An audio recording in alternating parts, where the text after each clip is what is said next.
lagi di Iza channel dimana kita bisa dapat informasi mengenai seputar asuransi teman-teman. Nah, kali ini kita akan bahas mengenai asuransi pendidikan teman-teman. Sepertinya menarik ini karena di sana masih banyak yang belum tahu teman-teman bedanya asuransi pendidikan dengan kita menabung perencanaan tabungan pendidikan di bank teman-teman. Bagaimana caranya mainnya asuransi pendidikan dan bagaimana cara mainnya dana perencanaan pendidikan di bank teman-teman. Oke, kita langsung aja ke pembahasan teman-teman. Yang pertama kita akan bahas dulu mengenai perencanaan tabungan pendidikan di bank atau di perusahaan yang sama teman-teman. Nah, di sini sistemnya tetap kita kontrak berapa tahun sesuai perencanaan kita untuk pendidikan anak tingkatan SD, SMP atau SMA atau kuliah teman-teman. Yang nanti kita menyetorkan atau menabung jumlah uang. Nah, di sana nanti dapat diambil ketika kontrak yang kita buat teman-teman. Contohnya di SD ketika kenaikan atau kita masuk SD itu nanti kita bisa ambil teman-teman. Cuma kekurangannya ketika berjalan di tengah-tengah kita butuh uang itu bisa diambil, tetapi ada penalti teman-teman. Terus kekurangan yang kedua,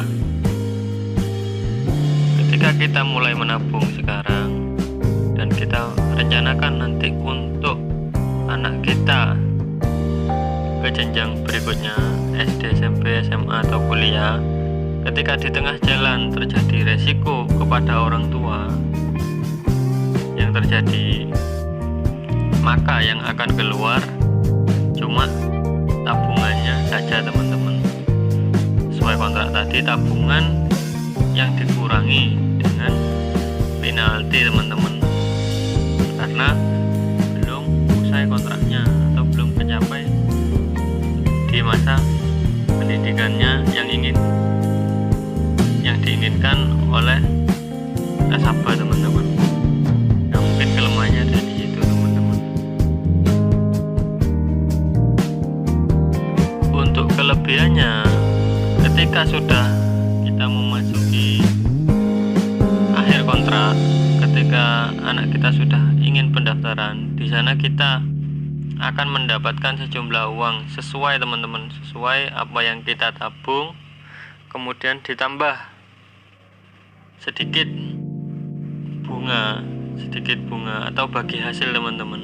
Jadi kita tidak perlu membayar administrasi, tapi kita malah dikembalikan full dan masih mendapat bunga atau bagi hasil dari bank teman-teman untuk biaya pendidikan anak kita teman-teman. Nah, di sini untuk yang kedua kita akan bahas yang namanya asuransi pendidikan teman-teman. Nah, kita flashback atau ingat, dana pendidikan semakin tahun semakin naik ya teman-teman, mengalami kenaikan sekitar 10%-an teman-teman. Nah, di sana apa yang kita lakukan?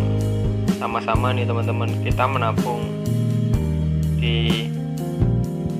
kita mulai dari sekarang ke 20 tahun lagi teman-teman, ke usia anak kita kuliah teman-teman, 18 tahun lagi. Nah, di sana di dalam perjalanan kita mulai sekarang sampai anak kita kuliah, pasti ada yang namanya resiko teman-teman di tengah jalan yang memang kita tidak inginkan, tapi kita harus tetap jaga-jaga teman-teman. Nah, gunanya asuransi pendidikan, untuk fungsi asuransi pendidikan yaitu untuk jaga-jaga teman-teman. Ketika di tengah jalan ada resiko sama kita sebagai orang tua, itu anak kita tetap bisa sekolah teman-teman. Dan ini juga bisa sebagai cover tadi teman-teman untuk dana tabungan pendidikan dari nomor satu tadi teman, atau di perbankan teman-teman. Jadi ketika ada resiko di tengah-tengah, ketika yang di perbankan hanya keluar tabungan pendidikannya aja teman-teman, yang belum sesuai atau belum inginkan, nanti belum mencapai karena di tengah-tengah jalan teman-teman berhentinya, maka asuransi pendidikanlah yang bisa mengcover nanti sampai anak kita kuliah atau selesai kuliah teman-teman. Jadi bedanya di situ.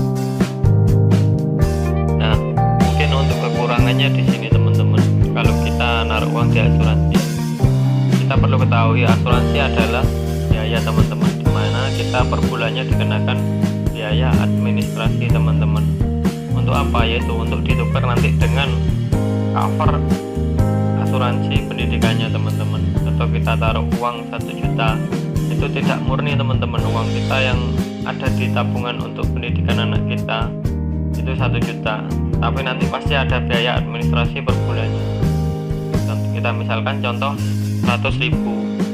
Nah, tapi dengan 100.000 itu ketika ada resiko yang terjadi sama orang tua, itu nanti bisa diganti dengan biaya 1 miliar untuk cover pendidikan anak kita teman-teman.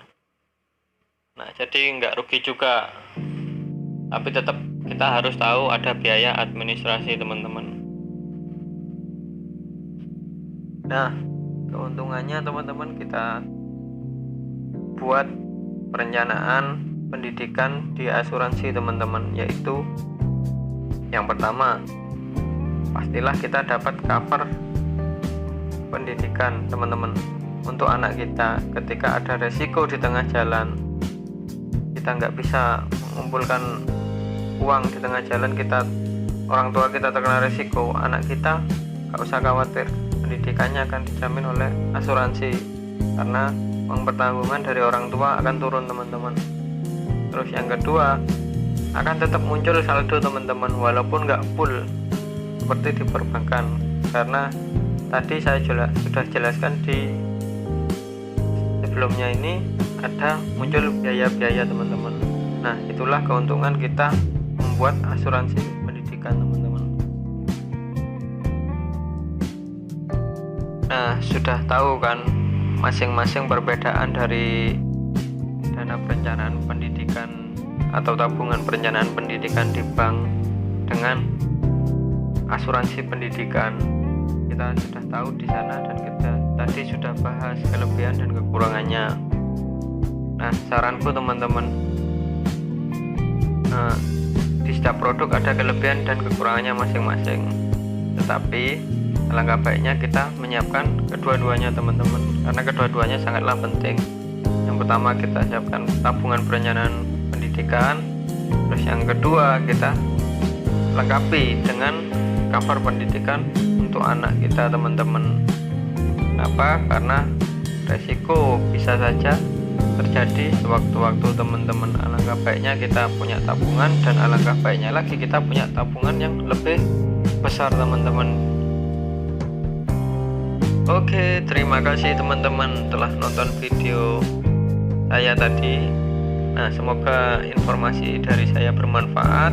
Semoga juga informasi ini bisa membantu agar kalian tidak bingung ya teman-teman, memilih perencanaan keuangan mana yang akan dipilih.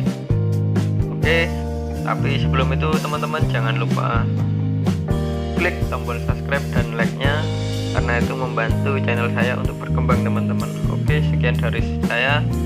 Salam sukses teman-teman.